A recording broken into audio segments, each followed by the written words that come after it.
মুহাম্মদ সাল্লাল্লাহু আলাইহি ওয়াসাল্লাম বলেন, আমার উম্মতিরা জানিয়া বুঝিয়া যদি ইবাদত করে, জানিয়ে বুঝে যদি ইবাদত করে, জানিয়ে বুঝে যদি ইবাদত করে, আমার উম্মতির জন্য জান্নাত সহজ হয়ে যাবে।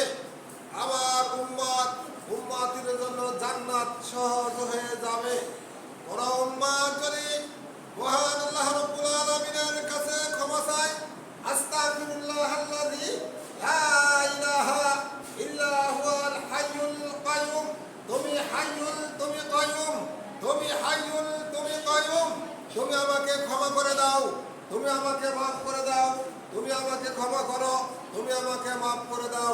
জানিয়া বুঝিয়া যদি ওই ব্যক্তি আস্তাগফিরুল্লাহাল্লাযী লা ইলাহা ইল্লা হুয়াল হাইয়ুল কাইয়ুম ওয়া আতুবু ইলাইহি, আমি তওবা করে আসছি, আমি তওবা করেছি, আমি ফিরে আসছি, আমি তওবা করছি, আমি ফিরে আসছি। আল্লাহ রাব্বুল আলামিন ওই সমস্ত বান্দা বান্দির গুনাহকে আল্লাহ রাব্বুল আলামিন ক্ষমা করে দিয়ে দেন। ওই সমস্ত বান্দা বান্দির গুনাহকে মহান আল্লাহ রাব্বুল আলামিন ক্ষমা করে দিয়ে দেন।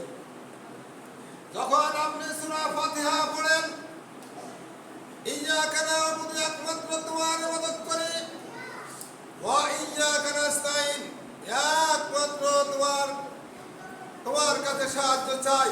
ইয়্যাকা না'বুদু, একমাত্র তোমার ইবাদত করি, ওয়া ইয়্যাকা নাস্তাইন, একমাত্র তোমার কাছে সাহায্য চাই। আল্লাহর কাছে আমরা সাহায্য চাই।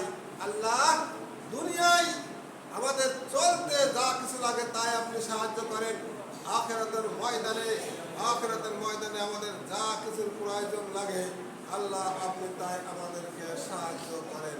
মালিক ইয়াউমিদ্দিন, যখন আপনি মালিক ইয়াউমিদ্দিন আয়াত তিলাওয়াত করলেন, আপনি যদি বলেন মালিক ইয়াউমিদ্দিন, কিয়ামতের জগতে হাসরের ময়দানে অন্য কেউ মালিক নেই, একমাত্র আল্লাহ ছাড়া আর কেউ মালিক থাকবে না। মালিক ইয়াউমিদ্দিন, কিয়ামতের ময়দানে হাসরের দিনে একমাত্র আল্লাহ ছাড়া আর কেউ মালিক থাকবে না। দুনিয়ায় অনেক মালিক পাওয়া যায়, দুনিয়ায় অনেক সাহায্য করার জন্য অনেক মানুষ পাওয়া যায়, কিন্তু আখিরাতের ময়দানে একমাত্র আল্লাহর সাহায্য ছাড়া অন্য কারোর কোনো সাহায্য পাওয়া যাবে না। অন্য কারোর কোনো সাহায্য পাওয়া যাবে না।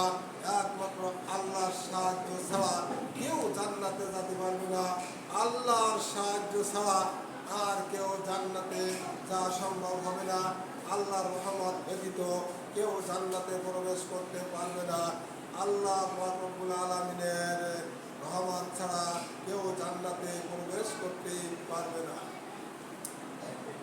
লা ইলাহা ইল্লাল্লাহ, লা ইলাহা ইল্লাল্লাহ, জান্নাতের চাবি আলোকের লা ইলাহা ইল্লাল্লাহ, জান্নাতের চাবি আলোকের লা ইলাহা ইল্লাল্লাহ।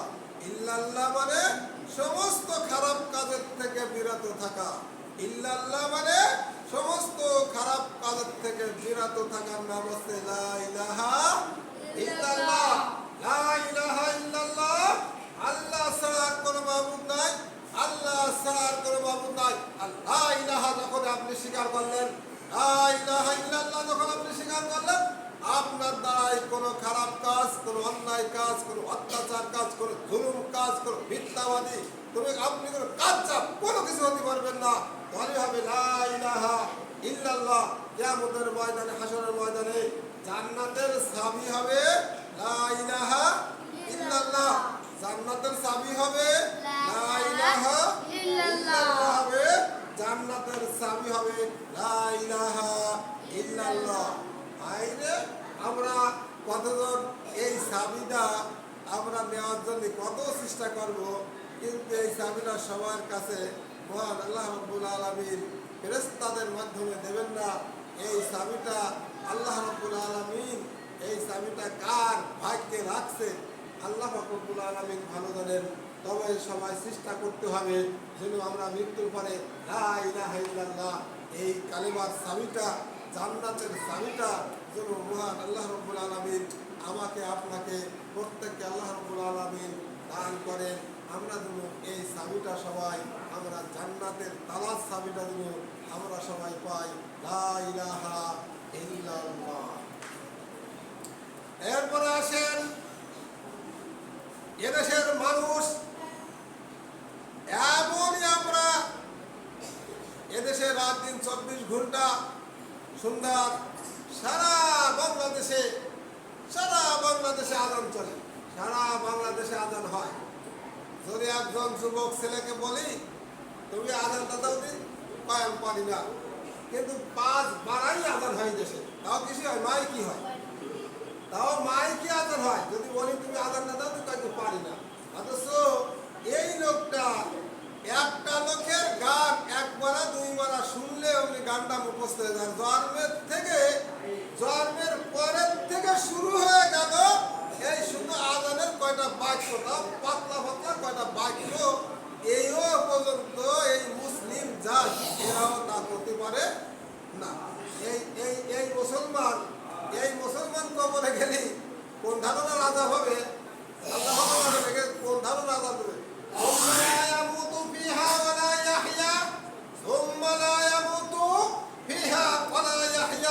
ওরা মরবেও না, বাঁচবেও না, ওরা মরবেও না, বাঁচবেও না। এ কিরকম যন্ত্রণা, এত বড় ভয়াবহ যন্ত্রণা হবে যে ওরা মরবেও না, বাঁচবেও না। তাহলে এখানে কিরকম যন্ত্রণা হবে।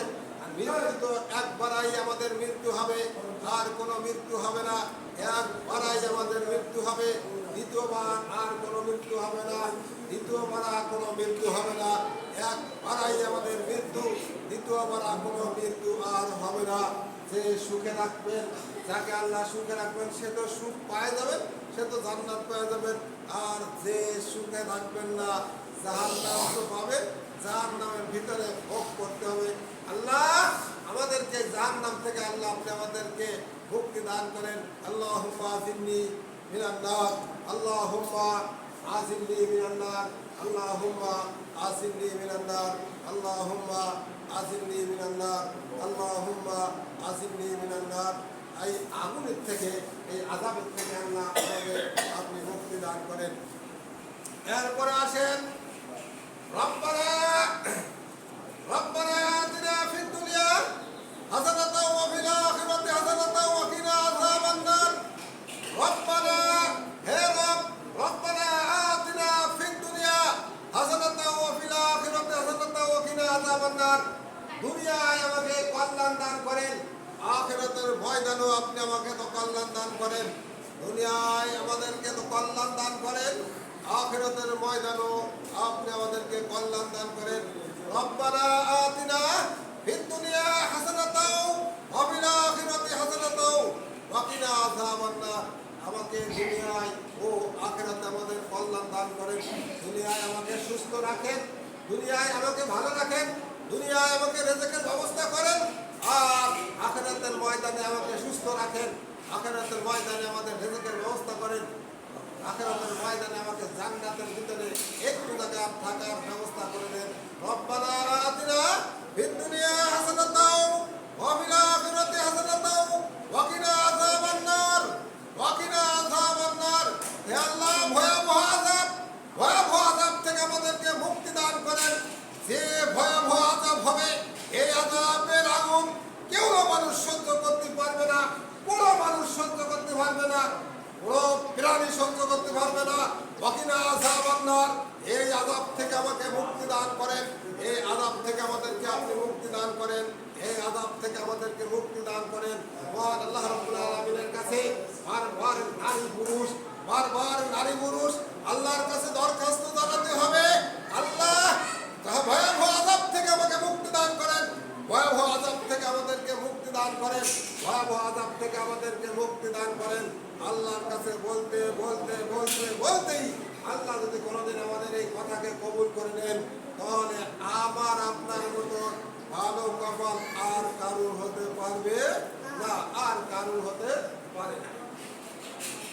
এরপরে আসেন মহান আল্লাহ রাব্বুল আলামিন বলেন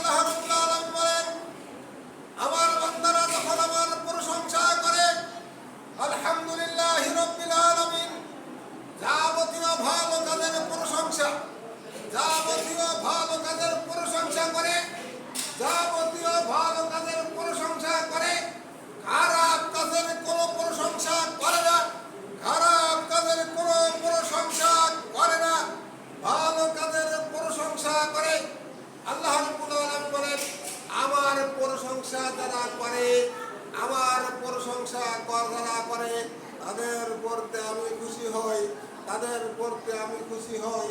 আর তাদের দুনিয়ার যে সমস্যাগুলো আছে, আমি সমস্যাকে আমি সমাধান করে দিয়ে দিই, আমি সমস্যাকে আমি সমাধান করে দিয়ে দিই, সমস্যাকে আমি আল্লাহ সমাধান করে দিয়ে দিই। আল্লাহ রাব্বুল আলামিন তিনার বান্দা বান্দীদেরকে গভীর রজনীতে আসে বান্দা বান্দীদেরকে ডাকে, কে আসো তোমরা আমার কাছে সাহায্য চাও, কে আসো তোমরা বিপদগ্রস্ত, কে আসো তোমরা অভাবগ্রস্ত, কে আসো তোমরা বিপদগ্রস্ত, কে আসো তোমরা অভাবগ্রস্ত, তোমরা আমার কাছে সাহায্য চাও, আমি তোমাদেরকে সাহায্য দান করছি। কে আসো বিপদগ্রস্ত, কে আসো তোমরা অভাবগ্রস্ত, তোমরা যারা অভাবগ্রস্ত আসো, তোমরা আমার কাছে চাও, আমি আল্লাহ তোমাদেরকে দান করছি। তোমরা আমার কাছে চাও, আমি আল্লাহ তোমাদেরকে দান করছি।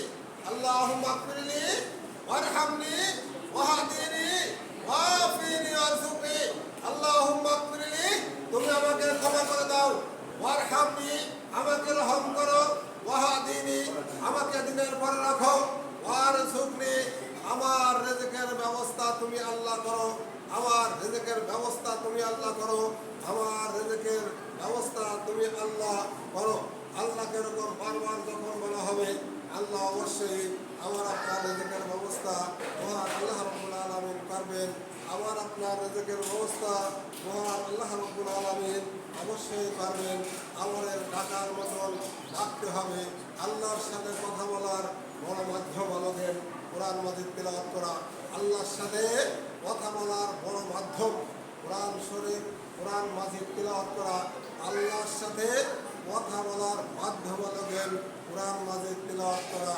আপনি সারাদিন 24 ঘন্টায় আপনি হাজার হাজার বই পুস্তক আপনি পড়লেন, হাজার হাজার টাকার বই পুস্তক আপনি পড়লেন, কিন্তু কোরআন মাজিদ তেলাওয়াত করলেন না।